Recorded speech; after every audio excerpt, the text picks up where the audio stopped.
pues en esto de, durante la mañanera, de explicar lo que echaron abajo los ministros con chicanadas, los ministros de la Suprema Corte de Justicia de la Nación, la ley eléctrica, el presidente, a pregunta expresa de su servidor, dice que no llegan ni a traidores a la patria los ministros que votaron por echar abajo la ley eléctrica, que son traidorzuelos.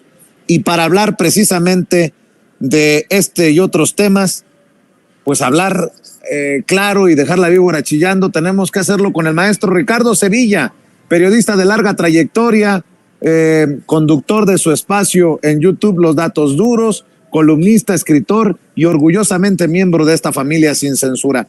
Traidorzuelos, así llama el presidente a esos que echan abajo en la Suprema Corte de Justicia de la Nación la ley eléctrica, y buscará la forma, el presidente dice, de impugnar y de ir hasta las últimas consecuencias. Mi querido Ricardo Sevilla, ¿cómo estás? Estoy muy bien, querido Vicente, público memorioso, un saludo fuerte.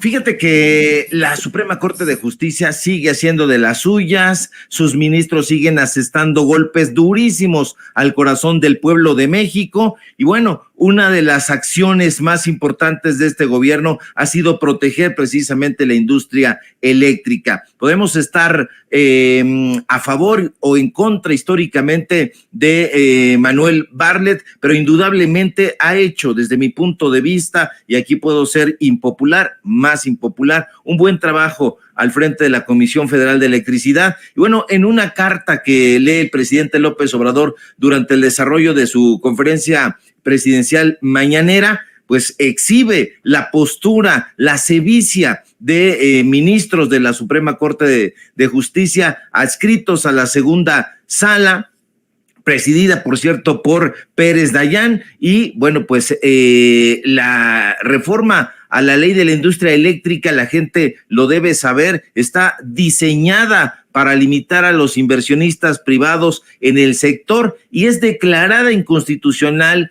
ayer por la Suprema Corte de Justicia en esta segunda sala. 2 ministros votan en contra, 2 a favor, en un amparo que estos personajes decían que tenía afectaciones al medio ambiente, que violaba la Constitución, etcétera. Fíjese cómo son las cosas de curiosas, por decirlo de alguna forma. Resulta que uno de los ministros que votó a favor del amparo será el ministro presidente Pérez Dayán, y su voto, un voto tramposo y a favor de la iniciativa privada, desde luego, rompe el empate. Ahí está también Lainez Poitisek, este personaje que se abstiene de una forma tramposa. ¿Por qué? El presidente López Obrador hace muy bien en exhibirlo y decir que tiene ahí intereses, conflicto de intereses. Y fíjate, si me lo permites, Vicente, mi querido don David, por ahí tenemos un fragmento de lo que dijo el presidente López Obrador al leer esta carta de Manuel Bartlett en la mañanera. A ver si lo podemos poner,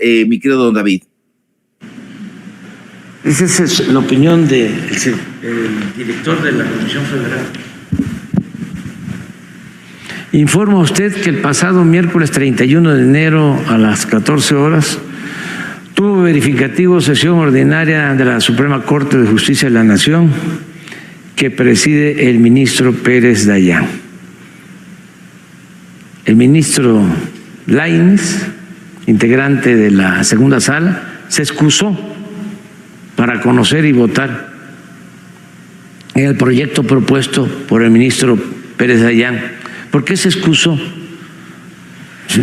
Porque ya había estado él participando y se demostró que él tenía un conflicto de interés y se excusó, pero ya con esto reconoce que en los pasos previos ya había él incumplido con los procedimientos.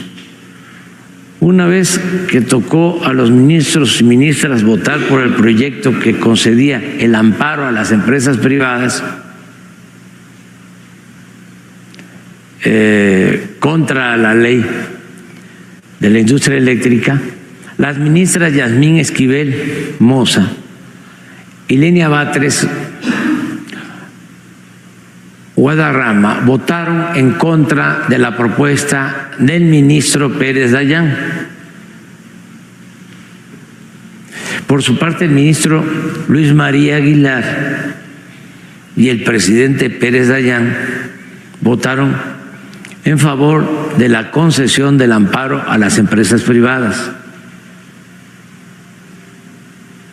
Pues ahí tiene usted parte de lo que dijo el presidente López Obrador. A pregunta de Vicente Serrano, yo celebro tu participación, Vicente, porque, bueno, no fuera Jorge Ramos que llega ahí, inmediatamente se le da la palabra. Creo que ahora los planteamientos se tienen que hacer de esa manera, arrojados hacia adelante. Y bueno, esto es una revelación. Los medios de comunicación corporativos no están poniendo atención en lo que se dice en estas comparecencias en la Suprema Corte de Justicia de la Nación. Y fíjese cómo son las cosas, no de curiosas, no, de anómalas, porque Pérez Dayán es el que propone el proyecto. Pérez Dayán es el presidente de la segunda sala de la Suprema Corte de Justicia, muy cercano, desde luego, a la ministra presidente de toda la Corte, Norma Piña, y entonces él vota, pero además deshace el empate, porque hay un empate. Claro. Al votar. Imagínate, Lenia Batres y Yasmín Esquivel votan en contra, pero los otros dos y Pérez Dayán, bueno, Lainez Poitisek dice no, yo me abstengo, pero Luis María Aguilar y Pérez Dayán, y bueno, votan a favor y Pérez Dayán tiene el voto de calidad. Esto es una chicanada, Vicente, por donde se le vea. Así es. Mi querido Ricardo, ¿me permites hacer un